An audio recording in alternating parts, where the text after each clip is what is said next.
के गांधी स्मारक मैदान में चल रही किसान महापंचायत को समर्थन देने पहुंचे अलीगढ़ के पूर्व सांसद व सपा नेता विजेंद्र सिंह ने कहा 26 जनवरी के दंगा मोदी सरकार के इशारे पर हुआ है।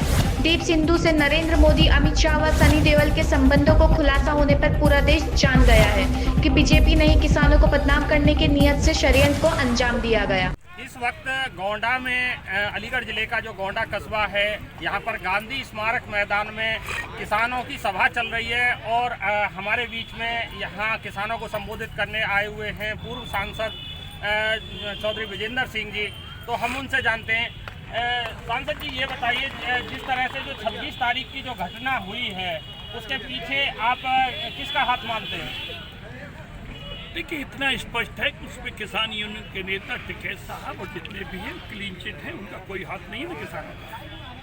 वो ऐसा नहीं, जब किसान अपनी मांगों को मनवाने के लिए सरकार से वार्ता कर रहे हैं, लगातार निवेदन कर रहे हैं, तो ऐसा काम क्यों करेंगे? वहाँ जो भी किया गया है वो किसानों को हटाने के लिए षड्यंत्र है और उसमें जो शामिल है वो जांच का बिंदु है। लेकिन फुटेज और उसमें अखबारों में दिखाई दे रहा है कि जो व्यक्ति ये जो पकड़ा गया है वो व्यक्ति तो भारतीय जनता पार्टी के सांसद सनी देओल जी का इलेक्शन का प्रबंधक था। हेमा मालिनी जी के साथ, प्रधानमंत्री, गृह मंत्री अमित शाह जी के साथ में उसके फोटो हैं, इनके बेडरूम में बैठ के बात करता है। तो वो तो भारतीय जनता पार्टी का है, तो सरकार का हस्तक्षेप है इनको वहाँ हटाने के लिए। सरकार का ही खेल है पूरा का पूरा। जैसे बीजेपी के लोग तो ये कहते हैं कि दीप सिद्धू जो है हमारा व्यक्ति नहीं है और ये जो है किसानों का के ही बीच में से निकला हुआ है। इसे कहने के अलावा उन पर है क्या? इसे नहीं कहेंगे तो उन्हें मालूम है, फिर पूरा देश उनके ऊपर थूक रहा है, उत्थाता कर रहा है, उनकी निंदा कर रहा है। लेकिन किसी बात को कहने से पीछा छूट जाता है। जब सारी चीज दिखाई दे रही, प्रत्यक्ष किम प्रमाणम, वो तो है। और इस बात को सनी देओल ने कहा कहाँ था, तो संबंध एक दिन के तो है नहीं। क्या प्रधानमंत्री और गृह मंत्री के बेडरूम में और ड्राइंग रूम में बैठ करके साधारण व्यक्ति बैठ सकता है? तो जिस तरह से आप भी राजनीति से जुड़े रहे हैं, तो क्या सरकार जिस तरह से किसानों से हठधर्मिता कर रही है, क्या ये करना सही है? इस पर्दे के पीछे बहुत बड़े उद्योगपतियों का हाथ है। ये सरकार उद्योगपतियों की, इन्होंने हवाई अड्डे बेच दिए, ट्रेनें बेच दी, सारी भेज दी, उद्योगपतियों को लाभ पहुंचाने के लिए हर धर्म अपनाए हुए।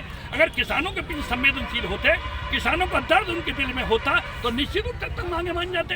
क्योंकि 15 उद्योगपतियों ने प्रधानमंत्री तो बनाया नहीं है। देश की 135 करोड़ जनता ने प्रधानमंत्री बनाया है, जिसमें 70% लोग किसान होते हैं। तो किसानों की परवाह क्यों नहीं है? प्रधानमंत्री को बड़ी बड़ी बातों को याद करना चाहिए। जब चुनाव के दौर में कहा था किसानों को माला माल कर दूंगा, सर्वांगीण विकास करूंगा, मुझे तो कहीं कुछ दिखाई दे ही नहीं रहा है ना, वो वादे पूरे कहीं दिखाई दे रहे हैं।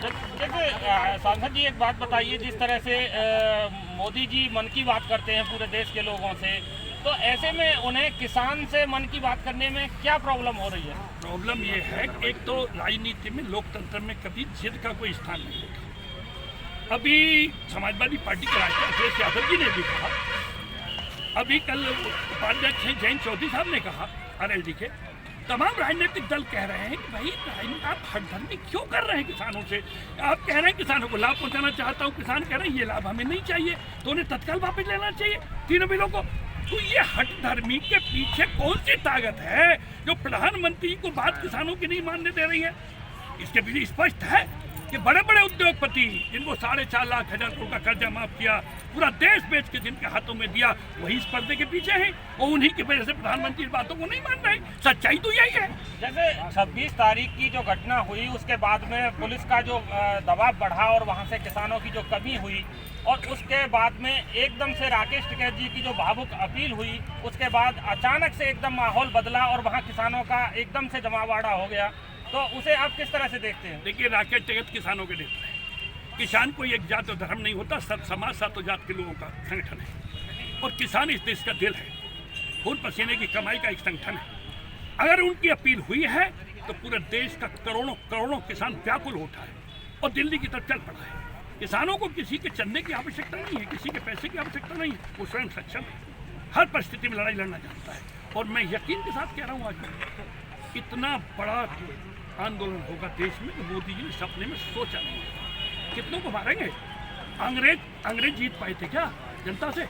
जब अंग्रेज नहीं जीत पाए थे तो ये सरकार, हमारी सरकार, गांधी के देश में, और 30 जनवरी पे शहीद दिवस पर पूरे देश का किसान पड़ा दिल्ली में। जिस तरह से आप भी अब मुख्य विपक्षी दलों में गिनती में आते हैं, समाजवादी पार्टी से हैं आप, तो ऐसे में जब संसद का सत्र चालू हो चुका है और संसद के सत्र के दौरान क्या सारे विपक्षी जितने भी दल हैं उनको इस चीज़ पर जो है विरोध करना चाहिए कि नहीं? विरोध कर रहे हैं, सब संगठित हो चुके हैं, लेकिन संख्या बल कम है क्योंकि झूठ जीता था और सच्चाई हारी थी। बड़े बड़े वादे, बड़े बड़े सपने दिखा करके प्रचंड बहुमत जिन किसानों ने मोदी जी को दिया देश प्रदेश में, आज वो प्रचंड बहुमत ही किसानों को बर्बाद कर रहा है, उनका खून पी रहा है, उन पर गोलियां चला रहा है।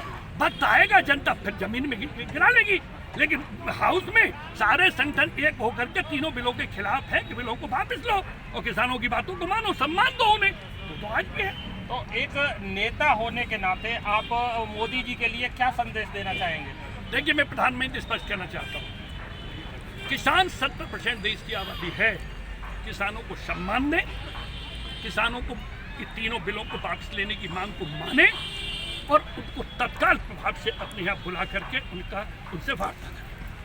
बहुत बहुत धन्यवाद। तो ये थे चौधरी विजेंद्र सिंह जी जो कि किसान आंदोलन पर समर्थन देने के लिए आए हुए हैं और इन्होंने अपनी हर संभव सहायता के लिए किसानों को आश्वस्त किया है। ऋषि सारस्वत, सक्षम न्यूज, अलीगढ़। आप देख रहे हैं सक्षम न्यूज इंडिया, सबसे पहले सबसे तेज।